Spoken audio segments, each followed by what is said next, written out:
Bienvenue dans le podcast Qu'est-ce donc Doc, le podcast du projet ADOC mené par la FEMAS Hauts-de-France concernant la thématique cancer.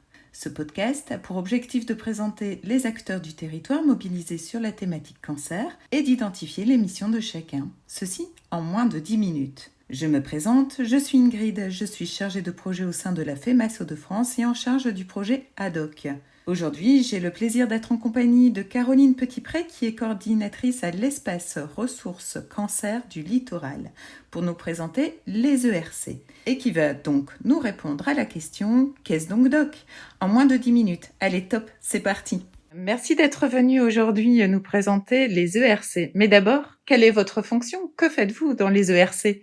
Bonjour Ingrid, alors je suis donc Caroline, je travaille à l'espace ressources cancer littoral, je suis coordinatrice de l'ERC.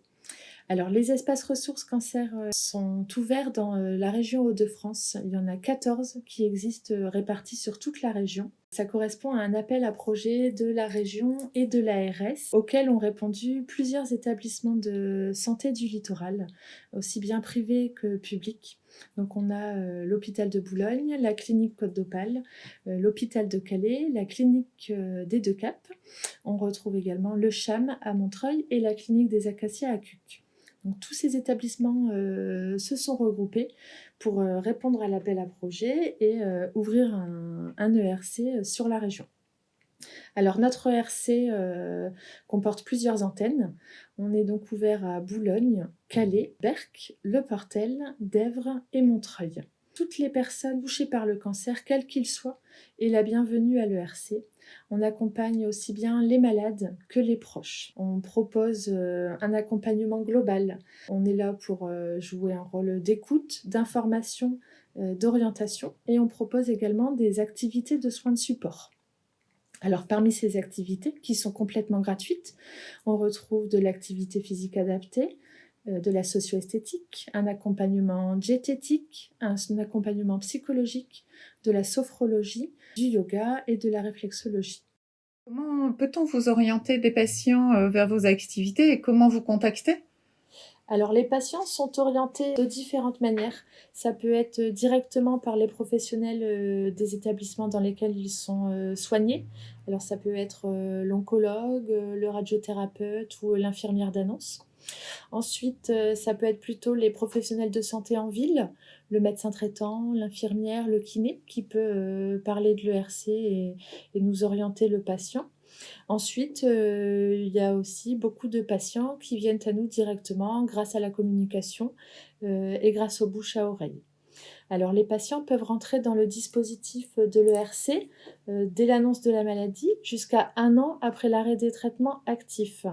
On leur propose un accompagnement sur une période globalement de 1 à 2 ans. Mon rôle en tant que coordinatrice, au-delà de l'organisation générale de l'ERC, c'est aussi d'accompagner les patients dans des démarches, notamment administratives. S'il y a des difficultés de papier à régler ou des difficultés financières, on peut les orienter vers des personnes disponibles pour les accompagner, pour les aider.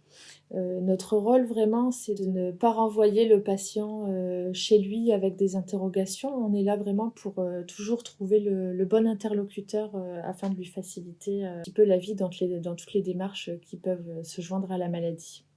Les activités de l'ERC sont gratuites pour les patients. Concrètement, est-ce qu'on peut en savoir un peu plus sur vos sources de financement ? Alors les ERC sont financés conjointement par l'Agence régionale de santé et la région Hauts-de-France, ce qui permet de proposer un accompagnement en totale gratuité pour les usagers.